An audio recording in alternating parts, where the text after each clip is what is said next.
아빠가 들려주는 의학 그리고 통계 김지영입니다. 오늘은 아는 것이 병이다 라는 내용으로 한번 얘기를 해보겠습니다. 이런 이야기는 흔히 있죠. 아는 것이 힘이다 라는 이야기도 흔히 하고 아는 것이 병이라 라는 이야기도 흔히 하는데 관련된 논문이 있길래 한번 찾아봤습니다. 그 유명한 란셋이고요. 란셋의 2017년도에 나온 논문입니다. 제목이 이런데 읽기 힘드니까 번역을 해보겠습니다. 우클릭. 자, 무작위 이중 맹금 위약 대조 시험 및 비무작위 비맹금 확장 단계에 있어서 뭐 있다는 거죠. 그 블라인드 테스트를 합니다. A약, B약을 누가 A약인지 B약인지 내가 먹고 있는 약이 뭔지 잘 모를 때가 있어요. 그 단계가 블라인드 테스트인데 그렇게 해서 충분히 이 새로운 약이 유익하다는 걸 알게 되면 그 다음부터는 알려주고 당신은 A약을 먹고 있습니다. 당신은 B약을 먹고 있습니다. A약이 더 좋습니다. B약이 더 이런 결과도 당연히 알려지죠.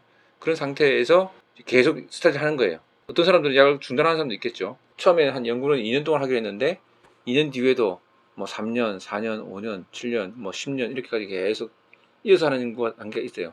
그때도 계속 관찰을 합니다. 어떤 그 부작용들을 했는데 쭉 하다 보니까 후속 비무작위 비맹금 확장 단계에서 이 약이 효과가 있다는 걸 알았기 때문에 조기 종료됐다는 거고, 그 애드버스 이펙트 부작용에 대해서 그냥 하는 게 아니라 그 리스트가 있습니다. 그 리스트에 맞춰가지고 부작용을 종료를 해야 돼요.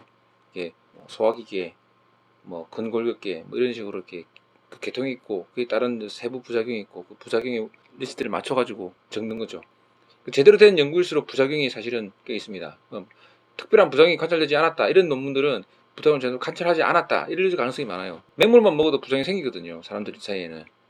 근데 이제 제대로 생기는 부작용이 많기 때문에, 부작용보다 어떤 증상이 많기 때문에 반드시 이게 나타나기 마련이죠. 근데 위약에 비해서 더 높다 낮다 이런 식이 되는 거죠.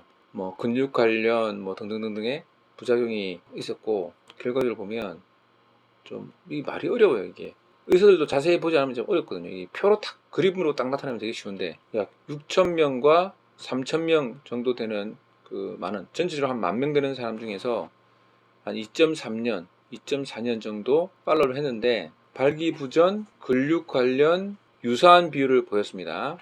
수면 장애는 훨씬 낮았대요. 이게 수면 효과도 있는 건지 많은지 모르지만 낮았대요. 인지장애는 너무 작아서 판단이 힘들었고 등등등 있었습니다. 근육과 관련된 부작용은 훨씬 더 높은 비율로 보고되었다는 거예요.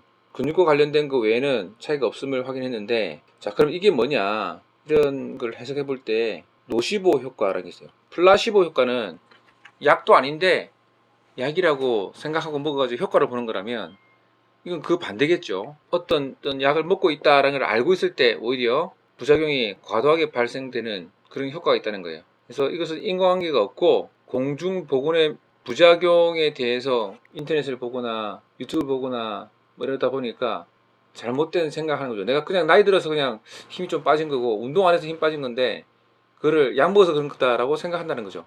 참 이런 연구들이 많은 좋은 인사이트를 주는 것 같아요. 아는 것이 항상 힘이 되는 게 아니라 알면 오히려 힘들다. 괜히 필요 없는 고민을 하고 있다. 이런 걸 알 수 있게 해주는 거죠.